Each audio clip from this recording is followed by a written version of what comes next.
देखिए ये काम बहुत पहले हो जाना चाहिए था, लेकिन चलिए देर आए दुरुस्त आए।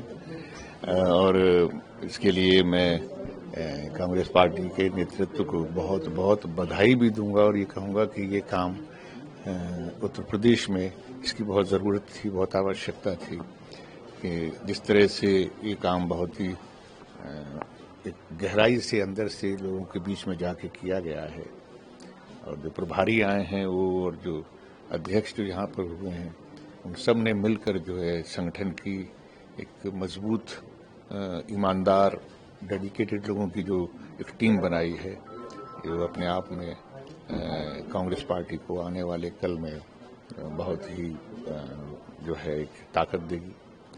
और सबसे बड़ी चीज़ ये है कि 60% जो हैं वो दलित, ओबीसी, माइनॉरिटी, तमाम इस तरह की जो लोग हैं उनको इसमें इन्वॉल्व किया गया, तो एक हिस्सेदारी जो है वो एक मजबूती से सामने आई है। देखिए जब चुनाव आते हैं तो हमसे विपक्ष से ज़्यादा सरकारी पार्टी डरती है। वो अधिकारियों को किस तरह से डराती है, धमकाती है, और उसके परिणाम आप पिछले चुनावों में सब में देखते आ रहे हैं कि और ये बिहार में कोई डर की बात नहीं है। एक निष्पक्ष चुनाव कराने के लिए विपक्ष जो देख रहा है लगातार जो चुनाव हुए हैं, अब जो लोकसभा के चुनाव हुए, विधानसभा के चुनाव हुए, उसमें किस किस तरह के सवाल उठे हैं, तो वो सवाल का सामना सरकार नहीं कर पा रही है। उसके जवाब भी आज तक नहीं मिले हैं कि किस तरह से वोटों की गिनती बढ़ जाती है, किस तरह से जितने वोट हैं उससे ज़्यादा पड़ जाते हैं।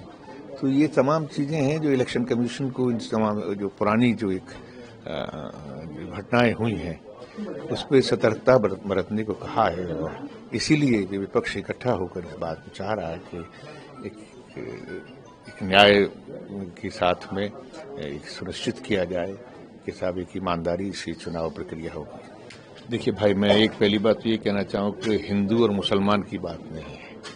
ये हिंदी भाषी और मराठी की प्राथमिकता को आगे करने के लिए कहा जा रहा है, और हर जगह हर प्रदेश के लोग इसकी मांग कर रहे हैं। तो महाराष्ट्र में महाराष्ट्र के लोग भी मांग कर रहे हैं, लेकिन ये चीज़ें सुलझ सकती थी। ये चीज़ें कभी महाराष्ट्र में इस बात को लेकर कभी सवाल नहीं उठे थे, और जब भी उठे थे तो उसकी प्राथमिकता जिसको मिलनी चाहिए वो दी गई थी। ऐसी कुछ बीजेपी की सरकार ने जानबूझ के इस तरह की कुछ हरकतें की हैं जिसकी वजह से ये सवाल सारे सामने आ रहे हैं। और मुझे लगता है कि इसमें कट्टरवादिता न होकर जो एक सम्मानजनक जो रास्ता है वो निकलेगा, क्योंकि महाराष्ट्र अपने मराठी गौरव को सम्मानित रूप से रखना चाहती है और हिंदी हमारी राष्ट्रभाषा है। सर, उत्तर प्रदेश में कांवड़ यात्रा शुरू हो गई है, लेकिन नेम प्लेट को लेकर विवाद छिड़ा हुआ है। आप कैसे देखते हैं नेम प्लेट? जो सरकार ने आदेश दिया है कि सभी दुकानदार अपने नेम प्लेट आगे लगाएंगे।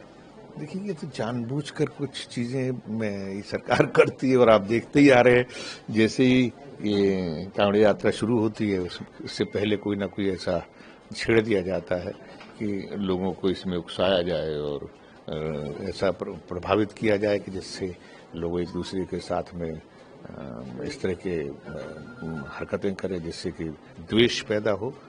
लेकिन समझदारी से काम लेना चाहिए।